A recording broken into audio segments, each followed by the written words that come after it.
Hi everyone, welcome to my first Iron Collectionist progress video. Um, right now my goal is 1k mole KC, and I'll have done about 500 plus upon completion of this, so I'll have a lot of nests to open up, which will be interesting. Um, yeah, welcome to my first progress video. Thanks. So this method is 80 to 90 kills per hour, I believe. And is super chill. If you have a T-bow, like look at that, just you really destroy it. Um, yeah, it's a chill time. I'm kind of in that phase right now in the game where I enjoy chilling after doing some pretty intense grinds, so this is nice. The one downside that I see with this method is the cannon shots can actually push the mole under, just like there. Um, though I believe it's only if it's between 5 and 100 health, I believe. So getting it to the 100 health point, I think, circumvents its ability to push it down. And then also does do damage and not push it down at times. So I think that the cannon is worth it. So yeah, see you guys in a bit. So the first rip is done, and this is the loot from the first 116 mole to give you guys an idea of what it's looking like. And I'll just show you my inventory for the 116, I guess, kill mole trip. I believe it is like this. And everything should work out in the end. As in, you run out of these as you run out of these as you run out of these, if you're perf flicking the entire time. Or not the entire time, like lazily perf flicking, because it's a really boring, not boring, it's an enjoyable boss, but it's a slow boss, so you can sometimes be less mindful of the circumstances. You go here, you press T, and yeah, so it's a pretty quick reset as well. Right back to it. So this is 1000 mole KC. I hope you don't burrow. Nice. Yeah.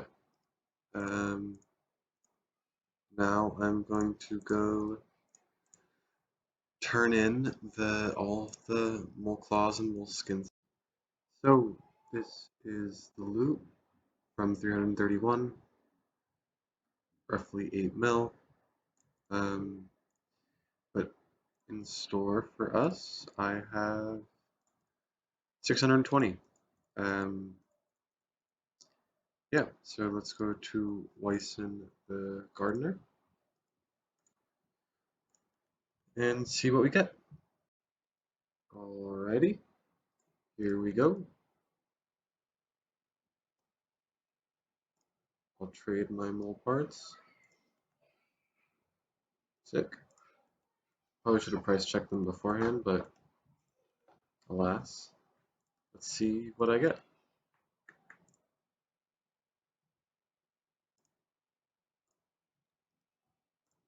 Extract. Oof. Oof, this is going to take a while. Um, I don't know if I'll be able to. I have so many seeds already that I don't think I'll be able to really keep track unless I write them all down. But so I made a scuffed clip of the unloading of the bird's nest, I guess, is the word that I'll use.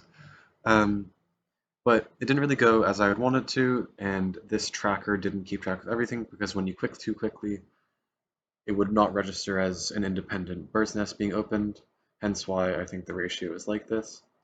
Um, so yeah, this was some loot from, I guess, 731, potentially. I'm not sure if that's accurate, but the only thing really to note is 1 magic seed, 2 redwood seeds, I guess, and 7 spirit seeds, which is awesome. I now have 59 of these bad boys, and I can trade them in for the higher tier seed packs at the farming guild, but I'd prefer keeping the untradables just for the sake of it. And I'm not farming at the moment, and so I'm not going through all of my seeds. I guess that doesn't really matter because this is in a unique patch. Or, well, if I would trade them in, then I would no longer have this as in a unique patch. So the point stands being I won't run out of these for a while because I'm not farming. So, yeah. So I'm just AFKing some redwoods before I go to work, and I'm going to transition later to Hallowed Sepulcher, going for 1500 marks, going for 300 mil cash stack, which will take a long time, and going for more lockpicks so that I can do barrows. So that was a nice little woodcutting session. Still want a crystal axe, but really don't like Volcano. I'll go back there eventually. But I wanted to make a note of this because I really like the third age jams. Um, it's a low-key third age piece that you can toss on a lot of fashion scape kits. And I don't know if I've shown this before, but these are my two other fashion scapes, I guess. I got this bad boy, which I think is pretty cool. Still want the Ranger tights, and then this will be complete, I think. And then for this one, I'm not really sure what direction I'm going for. I want the Elven Crown. I like the Dragonstone gauntlets with the glory, but it doesn't feel very unified. It's just a bunch of cool pieces thrown onto each other. So let me know what you guys think about Fashionscape. I never really did it um, through all of my grinds, but now that I have cool stuff, I like to flex. um, and every now and then I like to just whip it out while I'm doing some AFK stuff. So let me know your guys' favorite Fashionscape stuff. Yeah. So I do three of the chests. I do the portal over here. I do this one here. So this is the third chest that I open. I think it's the most efficient to do for a blend of experience. Ooh, I'm about to hit 14 mil. For a blend of experience and um, good loot as well for the marks. Not really sure how long this is going to take um, to get the full set, but I'll keep trucking away and hopefully I'll get the agility pet at some point as well. And then maybe at that point I'll consider um, getting the acorn. So yeah.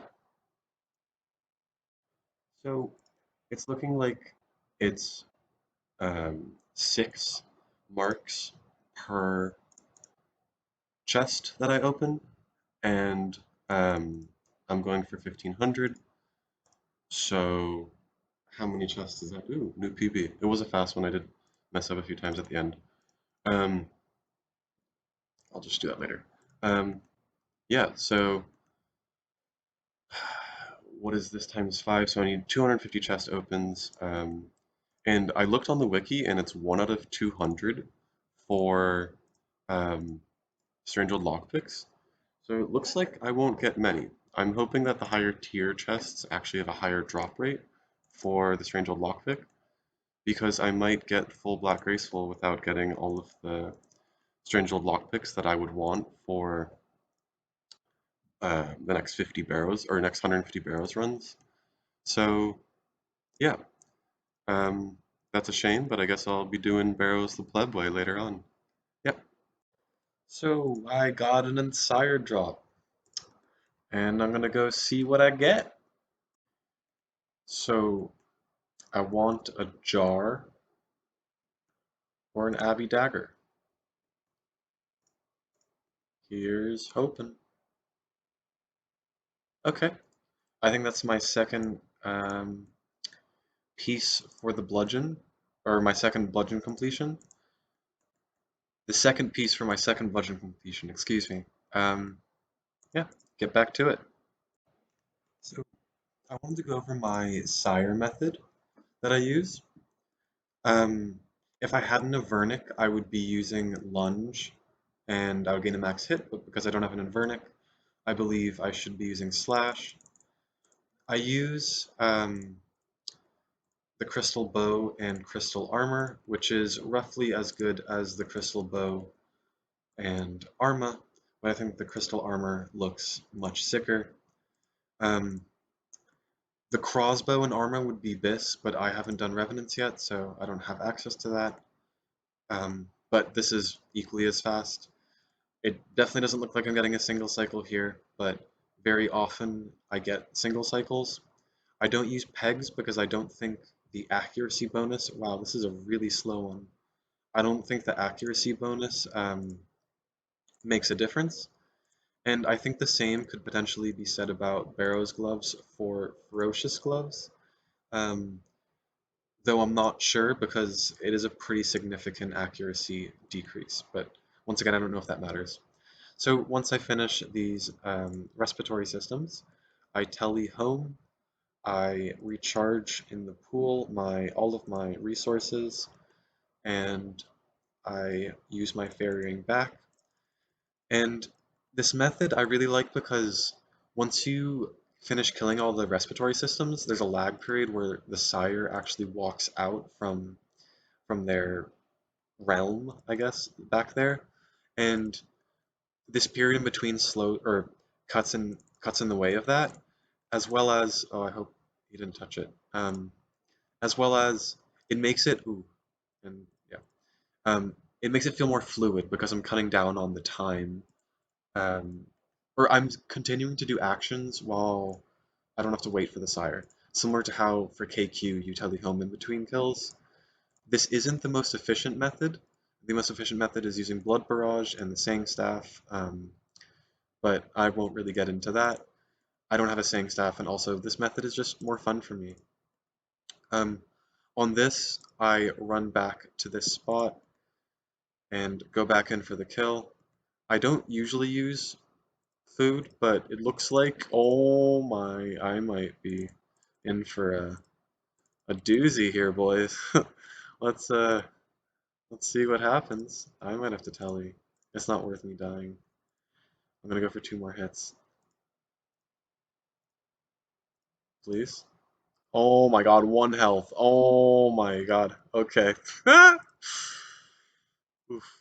I'm gonna risk this. I don't think I'll get hit by the thingies if I stay in my lane. Yeah, welcome to the high octane gaming that you should come to expect from this channel. Yeah. So I rewatched my last clip, and in the beginning there, you saw that I took damage. Typically, when you are approaching the Sire, you run 2 squares, so you will never get hit by that first acid attack on the ground. But because that other person was there and he pushed Sire out of whack, I didn't have the 2 square cycle run, and yeah, so I got hit by that. And then I also got hit by poison or venom on whatever it is called on the floor later on. And I'm realizing it's hard to game and talk about what I'm doing. Um, so I'm looking forward to developing this skill. Also, something that I want to note: this only spawns 2 times, and it's not going to spawn anymore after it does the open head phase. And when I first did my first 600 plus kills, I didn't know that. So yeah, it's interesting the things that you pick up on. For one, as you get better at the game, like I did my first 600 kills a few years ago, but also as you just continue to do it the single same boss and how it transcends to other things as well, like this movement pattern that I developed. I learned from learning how movement works in raids and things of the sort. This game is so deep, despite it seeming very much not. I remember I showed one of my friends my account, and I was like, I don't know how to describe to you all the time and the energy and the effort that I've put into this, but this means a lot to me, and this is it. And then one of his first question was, "Does it always look like this?" And I thought it was funny because yeah, I've completely de removed myself from the fact that this game looks like, yeah, not of this generation, and I think there is beauty in the simplicity of it. So, yeah. And that is the second unsired. Let's see what we get. Once again, hoping for the jar or the dagger. But nice. Happy dagger. Cool. That's it filled out in the collection log, and now all I need is the jar. Um, and then that'll be green. I want more of these to be green. So never. But yeah, I like the completionist aspect of it. So here's hoping. So that's 900 kills at the Sire, 100 left, but sadly only 99 on the task. This is loot from 75 Abyssal Sire. I got 2 unsireds and 4 talismans. I think the talismans are pretty rare too. Um, so pretty lucky on the unsireds. I think I'm going to go back to Hallowed Sepulcher, finish these potentially at Barrage Abbey Demons, and then on the next Sire task we'll get to that 1k KC. Yep. So I had a Greater Abbey Demon spawn on the last kill of the trip. Um, so let's see what we get. Nice. Still nothing that I want. And let's see what task we get. Ooh, it's 1500, so I'm gonna do that at this bad boy or this bad girl instead. Feels weird saying bad girl. Not doing Turoths. I'm low on points, but not Turoths. Worms. I'm never doing worms again. It took me Gargoyles. Okay, so I can do Dark Task. See y'all back in a bit. So that's the task completed, 1500 tasks for 700 points, giving me a total of 1000. Oh, I don't want to do DKs. I could, but I don't want to. I'm I have very specific goals in mind. I don't want to do gargoyles. And these just aren't in line with them. At some point I'll come back, but now it's looking like a KBD task. So this is the outro to the video. Thank you all for watching. Um, Accomplished quite a bit. Upon reflection, I realized that I'm probably the only person in the game that goes to Sire looking for a dagger or a jar. I thought that was pretty funny. Yeah, I hope you guys enjoyed the video. Leave a comment. Um, Tell me about your account in as many words as you would like. Um, yeah, I'm doing some rune crafting because while I'm editing the video, and this is a good motivator to do rune crafting. So, yeah.